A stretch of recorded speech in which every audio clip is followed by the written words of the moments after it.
Assalamualaikum warahmatullahi wabarakatuh. Selamat pagi semuanya. Perkenalkan, nama saya Salsabila, selaku guru mata pelajaran Bahasa Indonesia kelas 7. Baik, pada pertemuan kita kali ini, kita akan membahas materi pertama, yaitu teks deskripsi. Apa itu teks deskripsi? Teks deskripsi merupakan teks yang mendeskripsikan atau menggambarkan sebuah objek atau peristiwa secara terperinci dan jelas yang sedang menjadi topik kepada pembaca. Dengan kata lain, teks deskripsi merupakan teks yang berisi gambaran sifat-sifat benda atau objek yang dideskripsikan. Teks deskripsi mengutamakan kejadian atau keadaan yang dapat merangsang panca indera. Teks ini bertujuan agar pembaca seolah-olah melihat atau merasakan sendiri objek yang dideskripsikan. Teks deskripsi biasanya menjelaskan ciri-ciri objek seperti warna, ukuran, bentuk, dan keadaan suatu objek secara terperinci ataupun dengan jelas. Nah, berarti kata kunci dari teks deskripsi merupakan menggambarkan objek. Dari objek tersebut, objek apa saja yang bisa dideskripsikan? Nah, yang pertama ada objek orang.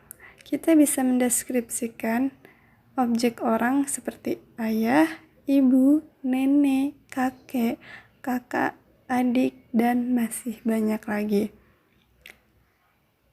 Yang kedua, ada benda.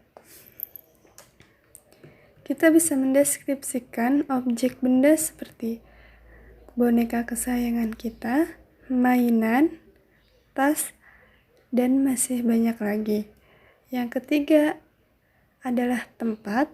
Untuk tempat kita bisa mendeskripsikan seperti gunung, sungai, pantai, sekolah, rumah, dan sebagainya.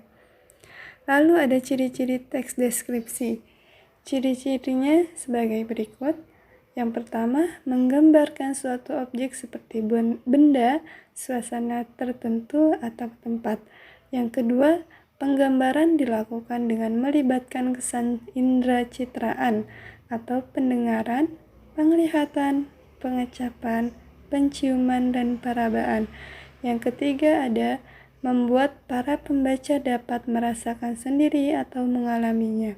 Yang terakhir, menjelaskan ciri dan bagian objek secara terperinci. Selanjutnya ada tujuan teks deskripsi. Teks deskripsi mengutamakan kejadian atau keadaan yang dapat merangsang kesan citraan. Dalam teks deskripsi, penulis atau pembuat teks deskripsi berusaha memindahkan kesan-kesan, hasil pengamatan, dan perasaannya kepada pembaca dengan menyampaikan sifat dan semua perincian yang dapat ditemukan dalam suatu objek. Maka dari itu, tujuan dari teks deskripsi yaitu agar orang yang membacanya seolah-olah melihat sendiri suatu hal yang diceritakan tersebut. Selanjutnya ada contoh dari teks deskripsi.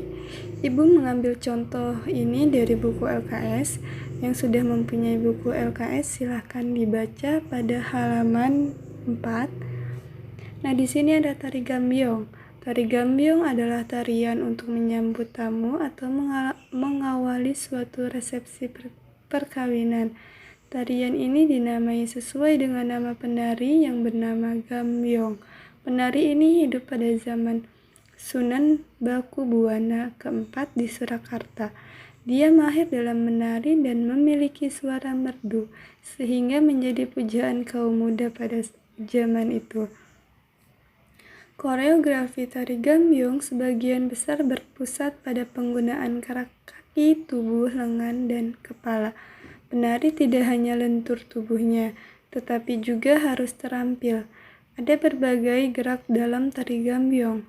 Gerak serisik adalah gerak dengan sikap berdiri jinjit dilakukan dengan langkah-langkah kecil.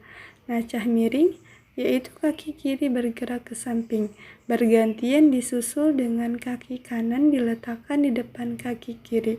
Kengser adalah gerak kaki ke samping dengan cara bergeser dengan posisi kaki tetap merapat ke lantai. Adapun gerak embat atau entrag adalah gerak dengan posisi lutut yang membuka karena hendak bergerak ke bawah dan ke atas. Selain itu, ada juga gerak berjalan, sekaran melaku, dan gerak di tempat, sekaran mendek.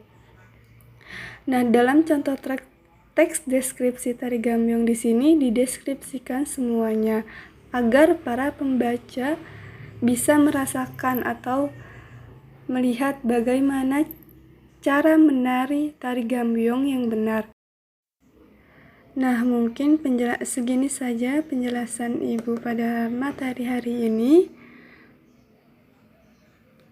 Terima kasih atas perhatian semuanya.